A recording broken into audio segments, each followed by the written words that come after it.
Hi, I'm Paul Fotenauer, and welcome to Frontiers, where we showcase UC Davis research that helps us understand and live in a changing world. With 1.4 billion followers, Islam is the second largest religion in the world, and it's the fastest growing. Current events across the Muslim world often puzzle Westerners who don't understand their culture, religion, or laws. Today we're going to talk to two UC Davis scholars who will offer their insights. Madhavi Sunder of the UC Davis School of Law studies the territory where law meets culture. In 2006, she was named a Carnegie Scholar. She's using the award to write a book about how Muslim women around the world are working to reform their religion. She's building on landmark scholarship in which she calls for the law to accommodate reform from within religion and other organizations. Middle East historian Keith David Watenpaugh is an expert on modern Islam, human rights, and peace. He has written extensively and spoken on campuses around the country on issues raised by the U.S.-led invasion and occupation of Iraq. In particular, Professor Watenpaugh addresses the challenges facing Middle Eastern intellectuals and university professionals. He is a frequent visitor to the Middle East, especially Iraq. In June 2003, Professor Watenpaugh led the first and only independent assessment of how the war affected Baghdad's libraries, research centers, and universities.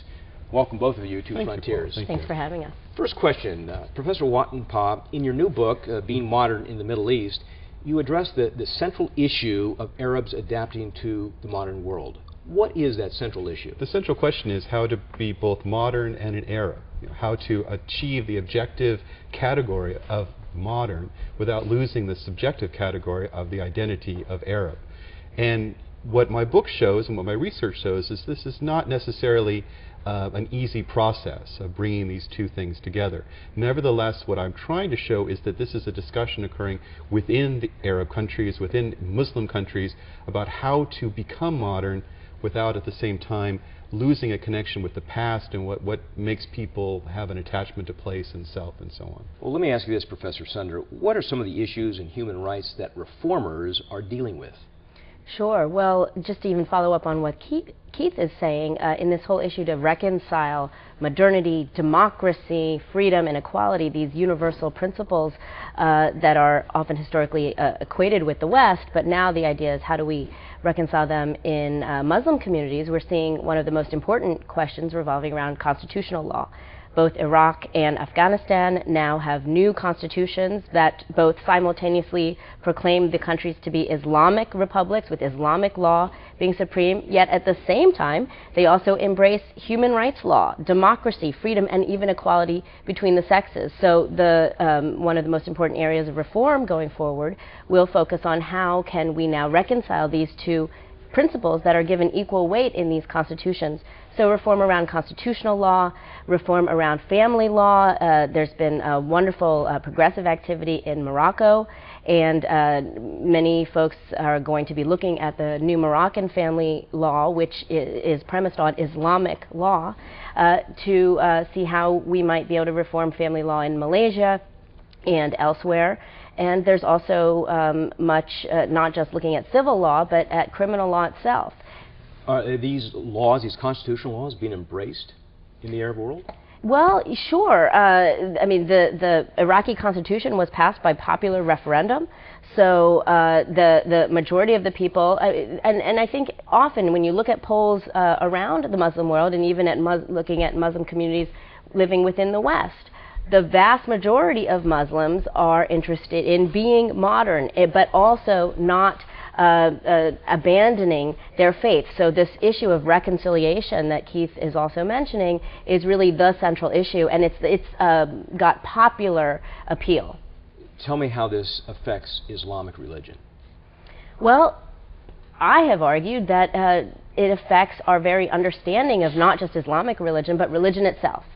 Going back to the Enlightenment, the Western understanding of religion is something that we don't think of religion as embodying democracy, as embodying freedom of speech. Religion is handed down to us from above. It's imposed. The leaders tell us what the religion means.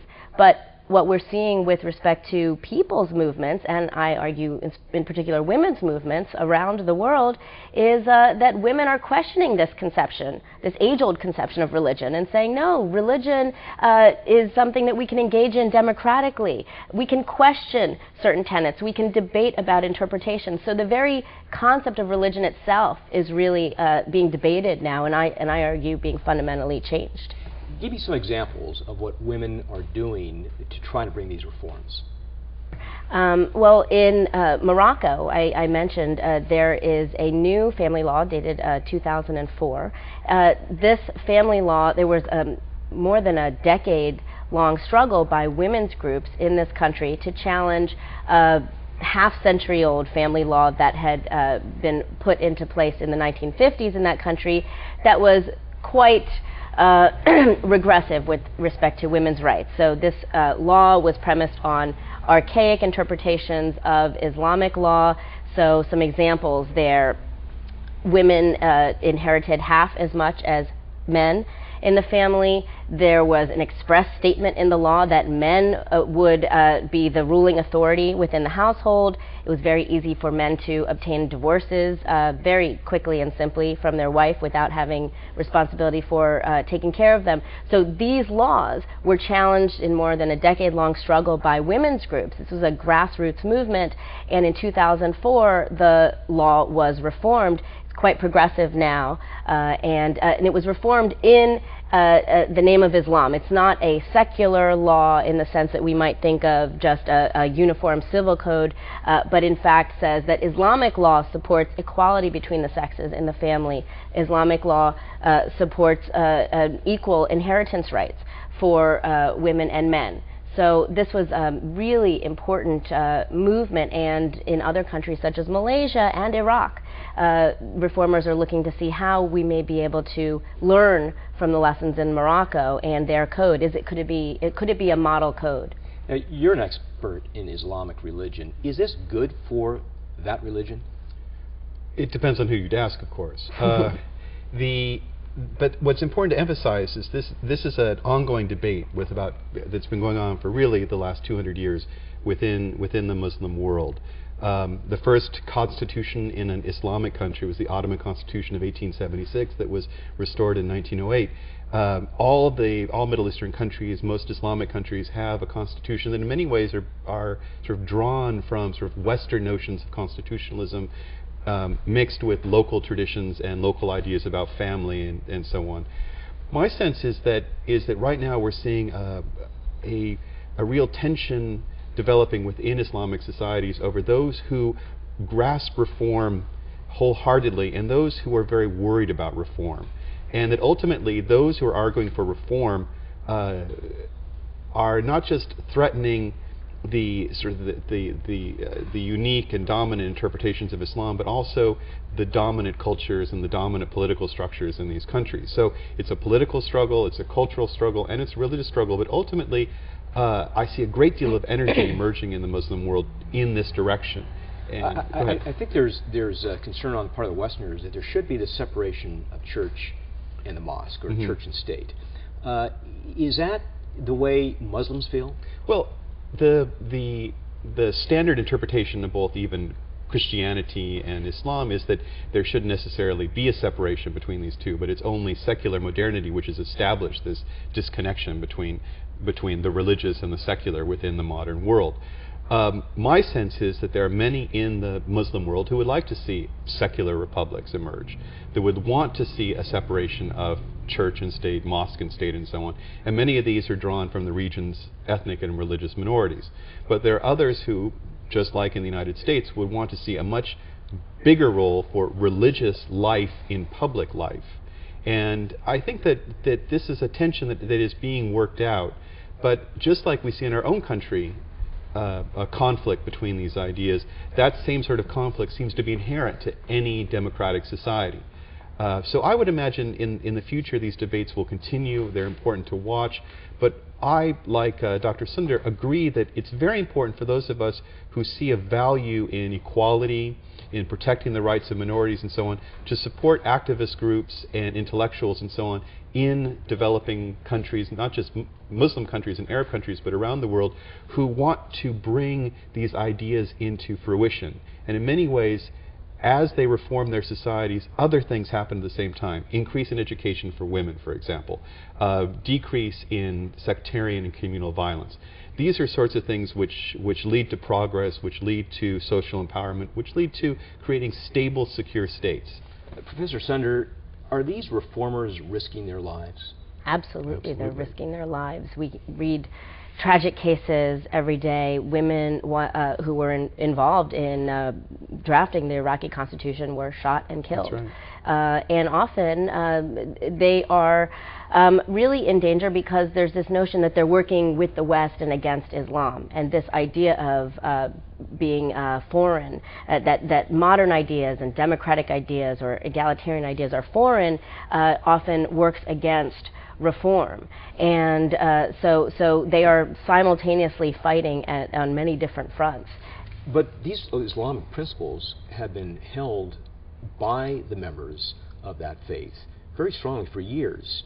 If these reformers feel there needs to be changes, why don't they just leave the religion and start their own? That's absolutely what I'm actually arguing is what most people, whether you're Islamic or Christian or Western in any way, don't really want to do in real life. It's not a very practical option to, you might have an option to join the Elks Club or quit and leave if you disagree with their policies, but when you're talking about your religious community, your cultural community, your national home, these are not communities that people either practically can leave, but more importantly, they don't want to. These are cultures and religions and faiths that are dear to people. And so there's an important statement that these reformers are making, saying that we don't have to choose one or the other. And this old approach of choosing freedom outside of your religion is no longer acceptable in the 21st century. We want to have both. We want to have democracy and equality, but within the communities that are dear to us. Are the successes coming fast enough? No, frankly. No, I think that especially in the Arab East, we have old-fashioned authoritarian regimes who are now in many ways buttressing themselves by drawing into their sort of nexus of matrix of power Islamic rules. So the continuous suppression of women in a place like authoritarian Egypt is not based on sort of secular rules. It's now being based on Muslim ideas and Muslim rules, and it's being justified along those lines. In Iraq, for example, what we're seeing is a support of a traditional elite against a reforming population based on the notion of Islamic practice. And as an Islamic scholar, I find it very hard to sometimes understand where the Islam is in that equation of power, where Islam as a religion is often one that demands that you take care of the poor, that you care for orphans, that you think about society as a whole and not necessarily side for the strong against the weak. Do you agree with that? Yeah, and also in terms of the rise of this Islamic elite in Iraq, I think Keith alluded to this earlier, we in the West play a part in that. Because we have notions that, okay, they have a new constitution, they are now a fledgling democracy, let the people choose, let the leaders choose, and what should be our role? Should we just stay out and let them choose? But often what we really end up doing is bolstering the views of the elite as and strengthening their claims against the claims of reformers, because we think that, well, often we just think the reformers don't exist. We think women don't have a voice. This is a long-term process. This is something that's been part of American foreign policy for a long time, which is that we value stability over reform. And for a brief period of time, we had a government that said, oh, we want to value reform over stability, but that policy was very poorly formulated and poorly implemented. And so in many ways, we're moving back. Americans in their relationship with the Muslim world are moving back towards the direction of stability over reform. But I think a very important thing to bring up in this is that if we look at a place like Iran, where reform is absolutely needed, and really has a great potential for good. The moment the American government says we're in support of the reformers, they lose all authority within society. So we have to play this is a very careful process we have to be engaged in, where if we support people and say this is in America's interest that you reform, they lose. But we need to be able to support them in ways they want to be supported. Well, let me ask you about that. From a Western perspective, what difference does it make if these reforms hold? Well, clearly, these states are now unstable in many regards. These non-reform states are unstable. They're a threat to peace and to both local peace and international peace, because these states are often so authoritarian they create no middle ground for political dispute within them. So it's either revolution or it's oppression. And as Americans, I've always liked that middle part, which is between revolution and oppression, where politics and debate and so on can happen. People can move forward together. So for us, we want to help these countries develop in a way that allows politics to exist, but those politics don't lead to revolution and violent overthrow, because that's not, it cuts up our oil supply, it requires us to commit men, materiel, and so on to the region, and overall we lose prestige, and I think that we have to be on the side of reform, or we're going to continue to have the poor relationship with the region that we have now. How have the terrorist attacks since September 11 affected your work? Well, I was just thinking too, an interesting example of this, how does it affect the West when reforms work, or when internal reformers have more of a say. One of the strategies in London now, after the terrorist attacks of last summer, is to work with the Muslim community, fighting extremism together. And really it's a partnership between the British government and authorities and moderate Muslims, modern Muslims, and in particular there's a strategy to engage Muslim women in supporting these moderate claims against the rise of fundamentalism and extremism there. So it affects us in these very concrete ways with respect to terrorism. But in terms of, September 11 for me really made this, my understanding of the relationship between law and religion much more concrete. A week before 9/11, I was talking with a constitutional law colleague of mine about a documentary about the Taliban in Afghanistan and just how oppressive this regime was, and especially with respect to the rights of women. And my constitutional law colleague and friend, like many lawyers in the United States, replied, well, that's their religion. There's nothing we can do about it. That's the religion. We have to stay out. We just have to accept it. That regime committed some of the most heinous atrocities against its people and women for 5 years or more without the international community, through human rights law, being able to do anything. 2 months after 9/11, war essentially put an end to that regime, finally. So I asked myself, and I asked the legal community in my subsequent articles, what is it about religion that's created that's now this shibboleth? It's the area that law cannot enter, that rights cannot enter. We can't have reason. We don't question this area. So September 11 really made it starkly clear to me: war ended the Taliban, but law was helpless. Briefly, how has it affected you? Well, it's affected me because I no longer have to explain why the Middle East is important for people to understand and think about, and also that where I would rather it had not happened, it brought a certain focus to the American public that what's happening over there affects us here, and that there's a role for language study, for learning the history and the culture and society of these regions that is of vital importance to us in the here and now. Well, this has been a fascinating topic, and I appreciate both of you appearing on Frontiers. Thank you. Thank you. And thanks to all of you who joined us for today's discussion. You can learn more about this subject by visiting our website at frontiers.ucdavis.edu.